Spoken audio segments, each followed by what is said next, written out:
Sagittarius, welcome to your April reading. Okay, so your reading doesn't really begin until the 12th, but let's get to it. On the 12th, what will be perfected is this Jupiter-Neptune conjunction. And for you, what that means is that you're just excited about life. Even the family issues, even the work issues, even the money issues, you're realizing that every one of those things, it was just another way to motivate you to push through some doors. And they were doors that you wouldn't have pushed through otherwise. You didn't need it. These are rebirths and awakenings and new revenue streams that you didn't necessarily need, but I guess the people around you needed them.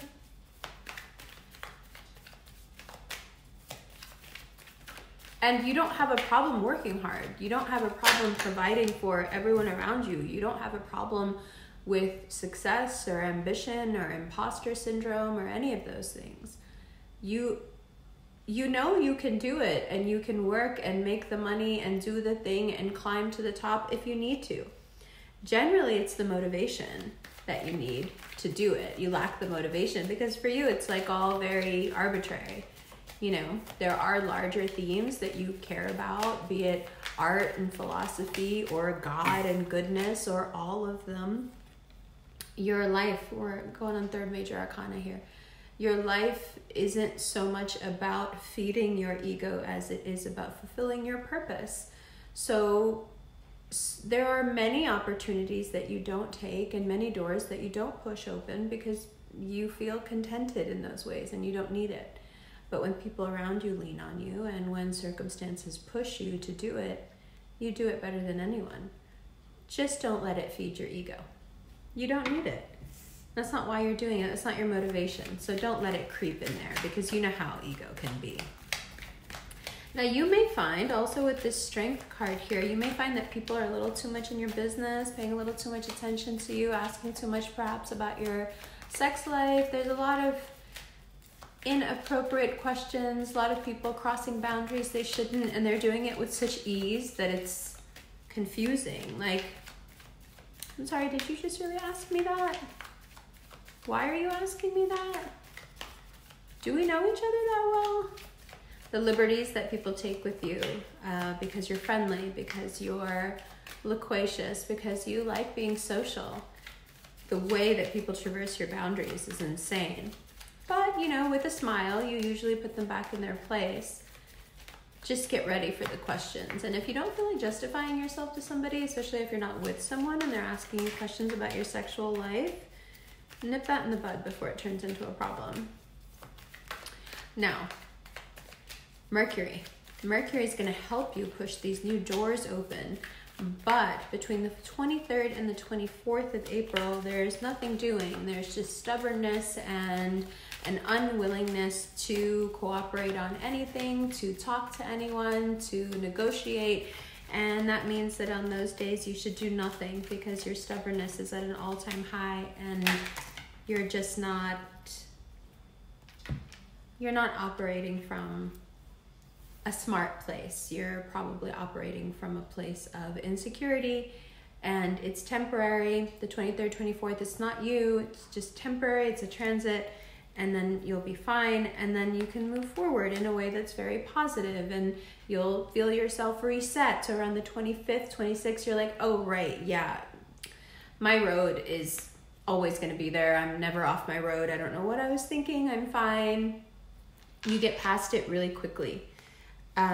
But, you know, the love or the connection or the friendship that you seek, there has to be some initiative on your part to make that happen. There has to be some initiative if you do want your life to change in ways that don't have to do with work and making money and providing for others. If you do want your personal life to change, then the King of Cups says, so you're going to have to do something. And the bottom of the deck says, well, I know exactly what to do. I'm just going to be more and more myself, and I'm going to nurture this home energy within me because home has been such a source of conflict and pain and debt. So to be able to nurture the home environment in a calm, pleasant way, be able to add money, be able to relax and enjoy it, and have some stability in the home. This is so important. It's so good, and it's such a change from the past few months. This also is reflected in your finances. So financially, things get back on track. You know, the Chariot card is like, don't worry. The Devil card is like, don't worry. The Death card is like, okay, but we have to rethink how we get in these situations. And that's maybe a larger conversation, something we can discuss more while we look at the cards or in the extended. But don't think that you're going to get away from that conversation. Whatever's been going on for the past few months, there are reasons why you were in the situation you were in, and they have to do with being risk averse about certain things. I know, no one's supposed to say that to you. You're a fire sign, but you are risk averse about certain things. And what I've noticed is that you're risk averse about the things that would probably make you the happiest. So we have to talk about that. There's a lot of playing it safe and unfulfilled potential looming around this reading. Also something that's very touchy for you. Hey, we're the kings and queens of fulfilling our potential. Yes, until you're not. It's okay. It happens to everybody. Maybe you get scared around the 30th, around the solar eclipse. You have these moments where you may feel that workplace crisis or that work change starting to kind of act up again. So you have a good chunk of time between now and then to push through, work really hard, but more than anything, get your mentality right. If things do start to go south in a work environment or in a financial capacity, whatever it is, not panicking, not seeing it immediately as a reflection of self or something that you've done or some kind of indication of your value is really, really important, because as soon as you start to do that, you spiral, and then you're not thinking of solutions anymore. You're just beating yourself up, and those arrows are getting turned around, and those arrows are very, very sharp, and nobody needs them. And when you hit yourself with those arrows, you know what happens? This happens. This is the great thing about Jungian tarot. Remember, this is not predictive astrology. This is not predictive tarot. These are the archetypes that Jung, amongst many others, have used throughout time to help you understand you. Your subconscious speaks in pictures. Your conscious mind doesn't, and therefore it can't communicate. This is why your subconscious communicates through dreams. These are pictures. These are pictures like the pictures that your back brain uses. So what happens when you turn those arrows on yourself? Confusion. Even the wins look like losses. Overthinking, isolation, self-isolation, self-harm. All of this stuff can come off of this need to assign blame, assign responsibility. But about what? Some of you are like, no, but I've put so much into this. There's so much resentment about the past with some of you. I put so much into this. I've given more than I should. Umber, I gave so much more than I should. And it's almost like you don't want to say it because you know I'm going to say, well, why'd you do that? But I'm not going to say that. Of course, that's what you did. That's what you do with everything. You can't be ashamed of the fact that other people don't know how to value how much you give. You can't be ashamed of the fact that people naturally take your Jupiterian energy and use it without ever thinking that it needs to be replenished or needs to be paid back. It's not your fault that this generosity is just part and parcel of who you are. There's nothing wrong with the amount that you put into something. Yeah, but it all came to nothing, and now I don't even know if it's going to be worth it. Of course it's worth it. You know why? Because it was worth it for your soul. I have a Sagittarius friend who told me the other day, hi Sandy, whatever you do in love, you don't doubt it later. Don't go back on it later. Like, believe what you did in love or what you gave in love, you gave, and that's what it is. And that so much applies to where you're at in April. You're changing, and there's all this shame that's being let go of. You'll feel like your face looks different and your body looks different. You're shedding. You know, you're shedding all these layers of like guilt and grime and dirt and things that you have judged yourself for, things that didn't turn out the way you wanted, things that you wanted to make really nice and turned into a calamity. of that just got poured onto you, or you poured it onto yourself. And then it's just been this cycle of blame and shame, but it's so quiet because you would never let anyone else in on what's going on with you in this way, because you have a reputation to protect. You have, an image to protect. How suffocating it must be to be the cool guy. Like, that's I think why you guys look at Geminis the way you do. Like, you laugh at us like we're kids, because we're so not cool. We're embarrassingly awkward and honest sometimes, and weird and cringy, and like, you are the coolest versions of what we could be. But I know why you laugh at us the way you do, because you see that we're not hampered by all of the things that you put in place to keep you in check, so people won't laugh at you the way they laugh at us, and they won't cringe at you the way they cringe at us. But we're always like feeling sorry for you, because if you only knew how much fun it was over here, and if you only knew how much it suits your nature to not be such an adult all the time,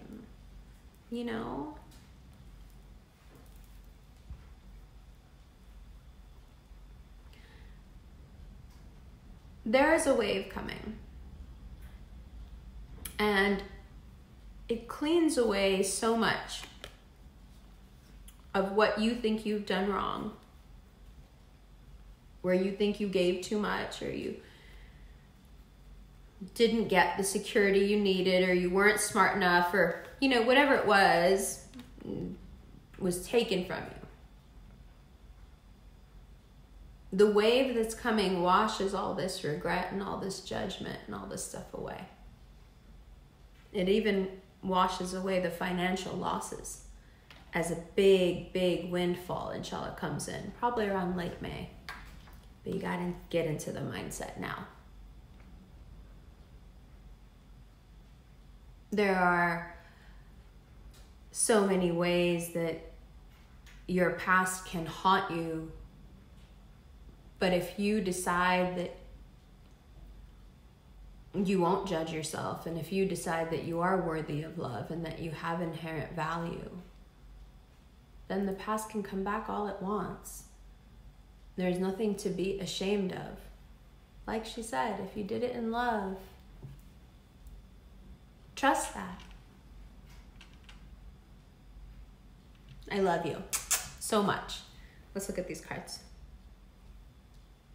Hi Sagittarius, welcome to the second part of your reading. So let's take a look now that you can see all the cards in front of you. Let's take a look at that first card. Now you're really excited about life. You're excited about everything. You feel this renewed energy. You feel the fire of Aries season, but it's more than that. It's like your pilot light had gone out for a minute, but not really. It was just really, really low. And now we're back. The Death card is really important here, because the traditional meaning of the card is that we must know what to take and what to leave, right? There are some things that have come to fruition, and they're ready. They're ready for you to pick. That fruit is ripe. Then there are other things that, they're rotten. And hold it, that's my son laughing in the background. Sorry, he's playing video games. And that,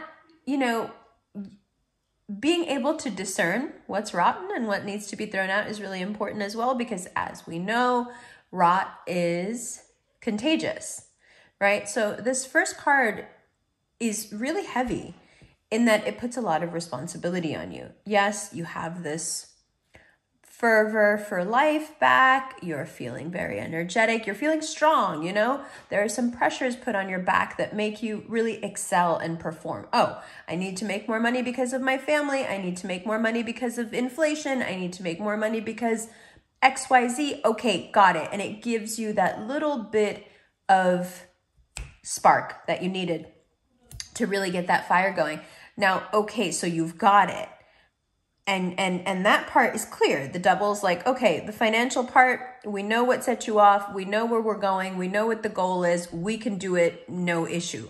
As long as Sagittarius knows where the target is, even if it's a moving target, Sag can hit it, no problem. It's when you don't know what the target is that issues arise. This is easy. Okay, I need to make more money. Boom, I can make more money. Okay, I need to overhaul how my time and energy is being spent. Okay, boom. And that's what that first card is saying. You've got the financials figured out. The more tricky part here, the more important part, which is why it's first, is figuring out which parts of your life just don't deserve the oxygen anymore. What do you need to do? How do you need to get rid of it? Is it even yours to get rid of? Is it someone else's thing that's in proximity to you? Is it their job? Is it their boyfriend or girlfriend or significant other? Is it their friend? What's in your circle that's feeding off of you? And it's not because that person or that thing needs to feed off of you. It's just doing it, right? The Death card says, learn to find these little subtle places, these corners in your life where these little moldy corners, where things can grow and eat at you and you don't even really know it because it's so small and it doesn't really matter. It's the abuse of your generosity. It doesn't really matter. It's not that much, or it's not that I can do it. I can handle it, says Sag. And the Death card says it's not about you handling it. Yeah, you can handle a lot. It's not about that. It's about picking and choosing what's good for you, not what you can tolerate. Huge, huge difference, right? Huge distinction there, right? Okay, now let's move on to that Strength card. So you having control over your impulses, especially when those impulses are to give in to someone who should be doing for themselves but isn't, your impulse to give in to that nostalgic nature or that sweetness of your nature and say, okay, I'll do it, or I can handle it. Seems like a really big deal for you, but it's not a big deal for me. Let me step in and do it. April's trying to show you where you are not helping by doing that. And I know that sounds harsh, and I know that it's very hard to hear because it puts you in an untenable situation. Well, I can't do nothing, but you can't also enable. So what do you do? So thankfully, April finds a way out. Some moment happens probably when you're not feeling your best, and it's like a light goes off and it's like, okay, probably around the 12th, which is in a couple of days, inshallah, that would be amazing. And you just, boom, you're like, okay, this is the way to help without enabling. Got it. And somehow magically, even though this is about something completely different, it helps you get back on your road. And what I mean by your road is you feel confident, asking for, telling, whatever it is. The Chariot card is so, first of all, it's come up in almost every reading. But what I love about it is this idea that you never get off your own road, that you never escape your karma. If the road the Chariot is, rolling down is the road called karma, you can never get off that road, and you can never essentially get out of the Chariot. This is your karma. This is your life. You just remember that you're in your Chariot and that you're on your road. You can forget. It's like you lapse into periods of unconsciousness and then you become conscious again, and there I am, and this is what I'm supposed to be doing. And thankfully, even when I wasn't conscious of it, I was on the road and I was still doing what I was supposed to be doing. So find some solace in that, okay? And when this big idea hits you where you're like, this is how I can still contribute and not enable, be kind to yourself and take a second to note it, write it down, journal about it, tell a friend about it, build around it somehow so it concretizes and isn't just something in the air, okay? Okay, now, King of Cups. If someone wants to offer you something and they want to negotiate, be as flexible as possible. The more rigid you are, the more you are messing with your own security. You can always renegotiate, but right now in April, it's a great idea to be flexible, especially if they're coming at you the 23rd or the 24th, because you may not, in the short term, it may look like you're being shortchanged. but long-term it ends up being so much better for you than for the other party. So just keep that in mind. If you start to feel like, hey, am I getting the shafted here? No, you're not. You're not. Just think more long-term, okay? There are things from your past, not things that you've done wrong, not anything that anyone would fault you for, but there are things from your past that have been rearing their head a lot lately, especially this past year. And it may have, worked its way into this year as well. And it's all about bringing things to the light. And for most of you, this is your relationship with someone who wasn't all that great, or your work situation that wasn't all that great being exposed, right? And that person is being exposed. And in a way you feel vindicated because, maybe you've been saying for quite some time that this person or this job or this situation is not good. And now it seems like the whole world can see what you see. So it's great, like you're in the center of your reading. Lights are shining on you. Your past, your future, your everything is, on display. The infrared lights are on you. And it doesn't faze you because,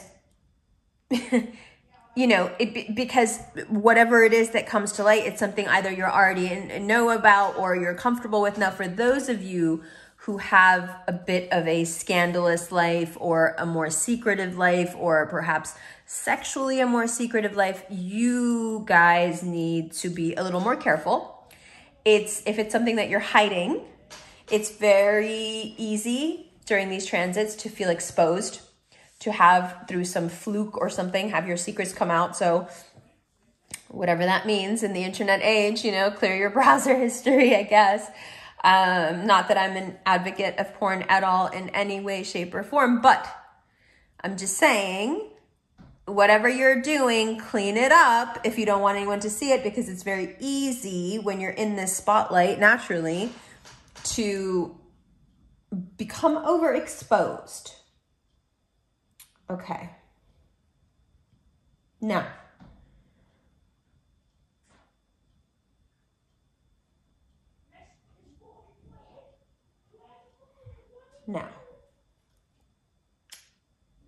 there is something here about shame.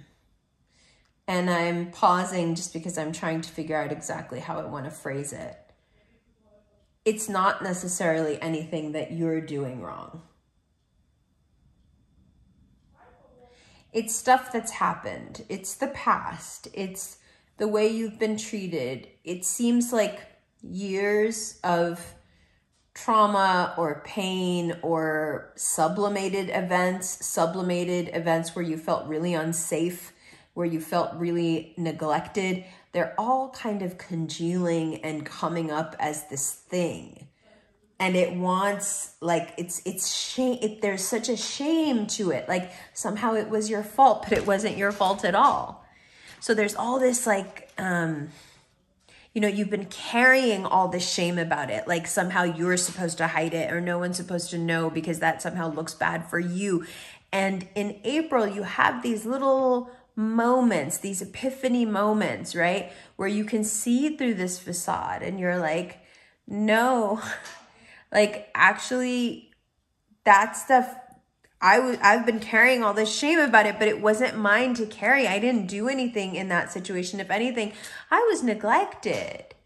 And then that assertion and that admission comes with its own sense of guilt. Like, fuck, I was neglected. Like even right now, if you're triggered by just hearing someone say those words, just sit down and think about it for a moment, because April wants to kick your ass up and down the street with this. Just being able to admit, even if it is just to yourself, that you have been neglected or you were at one point in your life neglected. In April, you're going to have some realizations about how violent that is for a person to go through, for a child to go through, for a young adult to go through, for someone in a relationship to go through. There's so many different permutations of how this can happen. But neglect is in and of itself a violence, even though it's a very passive form of violence, right? Lest I direct you back to that Japanese study, little bits of rice and water, 3 containers. I love you, she says to one every day. I hate you, he says to one every day, and says nothing to the third. After 2 weeks, the first one, I love you. It smells sweet. It's fermenting. It smells good. The second one, I hate you. There's some mold growing on top of the water. The third one that got no attention whatsoever, sludge, black sludge, completely dead. Neglect, neglect, neglect, neglect can eat you up from the inside out. Without you ever realizing what's wrong, how would you know you never got it? How would you know what you're missing? How would you even know what's wrong? But somehow you know, don't you? Somehow you see people around you and you see them smile and laugh and walk around, and you notice their posture and you notice the lightness of the tone of their voice when they laugh, and you just know that they've never gone through the things you've gone through. You can see in their eyes and hear in their voices the absence of trauma, the absence of neglect. And maybe some of you, like myself at one point in my life as a teenager, maybe some of you even resent them for it, because it's so very clear that they weren't missing something that you don't even know you're missing, but they have it. You don't know what you don't have, but you know they got it. How long have you lived like that? How long have so many of us lived like that? But boy, do you get the answers. By this time, next month, mid-May, yeah, this will all make a lot more sense. Come back and watch this again. This first part, you'll see. You'll see. The answers to those questions of neglect, the answers to those questions of shame, all that stuff that is so painful right now, they're coming. And they're good, workable solutions. You got to trust your gut. Every time you have those problem-solving thoughts, you got to trust your gut. All right? I love you, love you. I'll see you in the extended.